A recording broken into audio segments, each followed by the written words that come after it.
السلام عليكم ورحمة الله. في البداية ما تنساش الصلاة على النبي المختار صلى الله عليه وسلم. نتعرف على ترتيب الدوري الجزائري بعد انتهاء مباراة الجولة 28 من الدوري الجزائري اليوم الجمعة الموافق 7 من شهر يونيو 7/6/2024. وترتيب الهدافين: في الصدارة مولودية الجزائر ب 62 نقطة من 28 مباراة، شباب بلوزداد مركز ثاني ب 50 نقطة من 28 مباراة، شباب قسنطينة مركز ثالث ب 50 نقطة من 28 مباراة،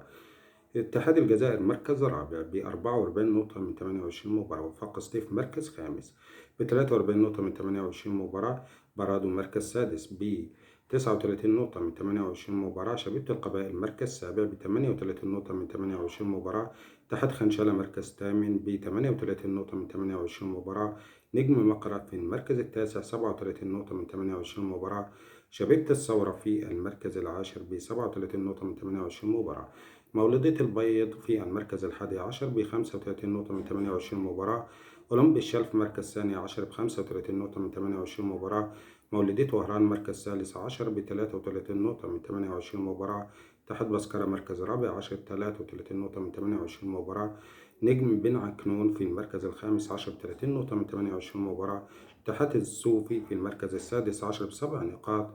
من 28 مباراة. ترتيب الهدافين: في الصدارة اللاعب إبراهيم ديب ب 12 هدف لاعب شباب قسنطينة، في المركز الثاني اللاعب يوسف بليلي لاعب مولودية الجزائر ب 12 هدف، المركز الثالث اللاعب زكريا النعيجي ب 11 هدف لاعب مولودية الجزائر، وفي المركز الرابع اللاعب ياو أغبانو لاعب أولمبي الشلف ب 11 هدف.